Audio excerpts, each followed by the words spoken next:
पूरे कार्तिक के महीने की जो बैकुंठ चतुर्दशी है उसका जो फल है, कोई कितना भी विद्या कर दिया हो, कोई कितना भी टोना कर दिया हो, कोई कितना भी किसी भी रूप में तांत्रिकता का भाव कर दिया हो, तो सीधे कहा लौंग और काली मिर्ची रखकर बमूल के या गुलाब के कांटे रखकर उसको उतार कर उसकी धुनी लेने पर भी बैकुंठ चतुर्दशी के दिन तंत्र विद्या, अघोर विद्या कितनी भी कड़ी हो वो नष्ट हो जाती, वो समाप्त, सुख समाई। जिस व्यक्ति की बीमारियां समाप्त नहीं हो रही हो, लगातार बीमारियां घेरे हुए हैं और बीमारियां चल रही हो, बहुत बीमारियां चल, एक बीमारी से निपटे दूसरी लग गई, दूसरी बीमारी से निपटे तीसरी लग गई, तीसरी से निपटे चौथी लग गई। महाराज बैकुंठ चतुर्दशी के दिन जब भगवान नारायण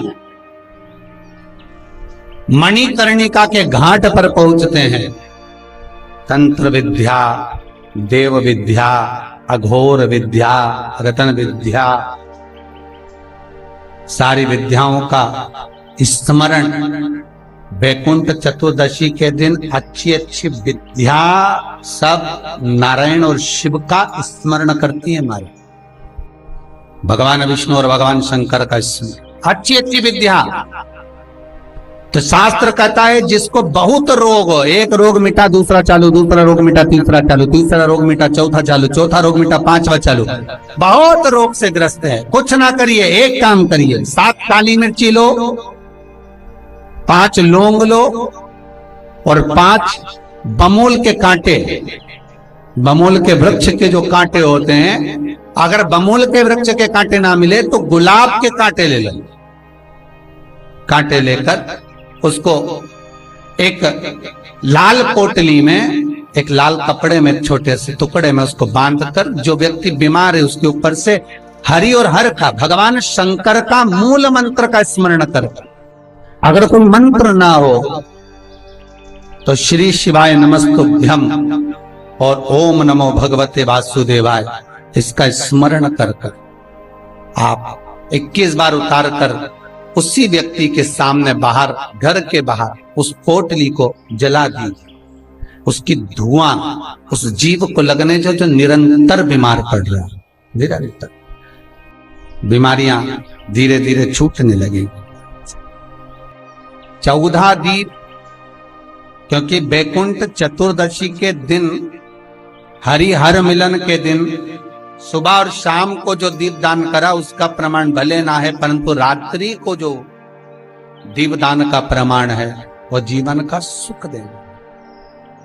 बैकुंठ चतुर्दशी का ये उपाय अवश्य करिए। जिसको श्वास से जुड़ी हुई प्रॉब्लम रहती है, दमे से जुड़ी हुई प्रॉब्लम रहती है, श्वास की बीमारी रहती है, या महाराज दिन रात खांसी चल रही हो, श्वास से जुड़ी हुई परेशानी चल रही हो, उसके लिए निवेदन है 7 लौंग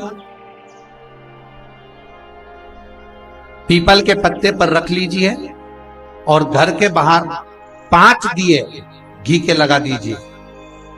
जिस व्यक्ति को श्वास ज्यादा चलती हो, खांसी ज्यादा चल रही हो, दमा भरा रहा हो, उसके लिए बैकुंठ चतुर्दशी का ये उपाय अवश्य करिए।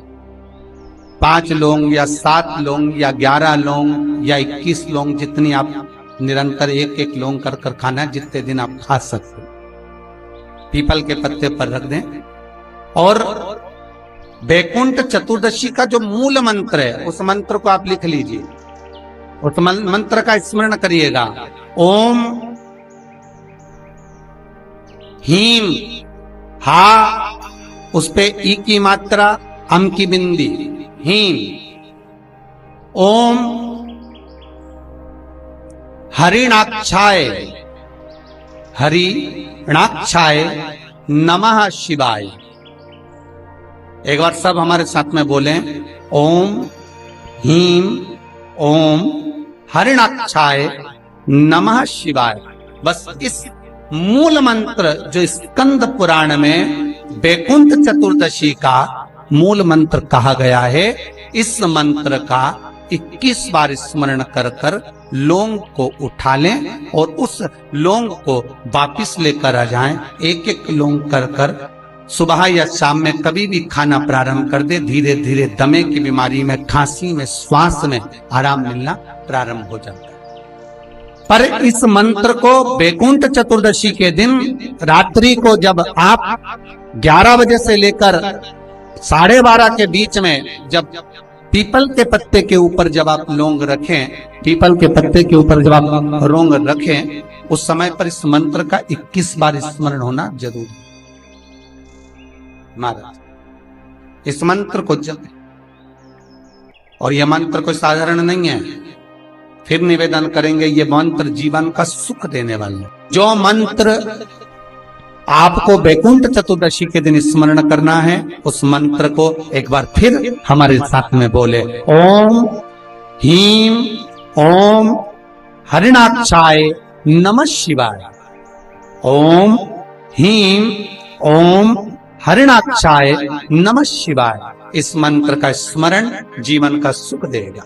जिनको ज्यादा रोग हो, बीमारी हो, तकलीफ हो, कोई व्यक्ति वेंटिलेटर पर पड़ा हुआ है, ऑक्सीजन लग रही है, उसके लिए भी 1 लोटा पानी, उसमें दूध मिलाकर 5 बेलपत्र रखकर आप वैकुंठ चतुर्दशी के दिन उसके नाम का पानी आप हरि और हर को समर्पित कर सकते हैं। अगर मंदिर बंद मिले तो पीपल के पेड़ के नीचे आप चढ़ा सकते हैं। उससे 3 या 4 दिन में आराम लगना प्रारंभ हो जाएगा। पर मंत्र का स्मरण यही करें, ओम ह्रीं ओम हरिणाक्षाय नमः शिवाय। इस मंत्र को जपें जो स्कंद पुराण का मूल मंत्र कहा गया, उसका स्मरण करेंगे रोग बीमारी आदि को मिटाने के लिए।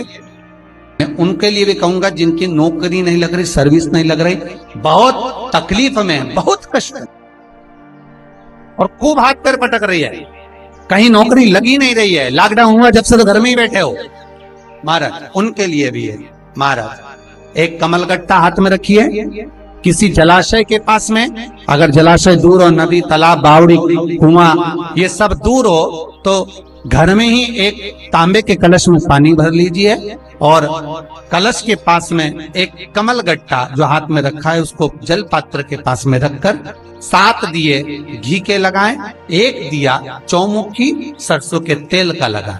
महाराज उसको रख लें और कमलगट्टा पास में रखकर जो मंत्र अभी आपको बताया, ओम ह्रीं ओम हरिणाक्षाय नमः शिवाय, इस मंत्र का जप करें 1 माला और अपनी कामना कर कर वो कमलगट्टा अपने साथ में रख लें। जब किसी एग्जाम को देने के लिए जाएं, जब किसी इंटरव्यू को देने के लिए जाएं, वो कमलगट्टा आपके साथ लेकर जाएं, आपको सफलता प्राप्त होगी। जब फॉर्म भरें तो उसको अवश्य। वैकुंठ चतुर्दशी का यह उपाय आपको कैसा लगा? अगर यह उपाय आपको पसंद आया होगा तो वीडियो को लाइक करिएगा, शेयर करिएगा। मेरे चैनल में नए होंगे तो चैनल को सब्सक्राइब करिएगा। श्री शिवाय नमस्तुभ्यम।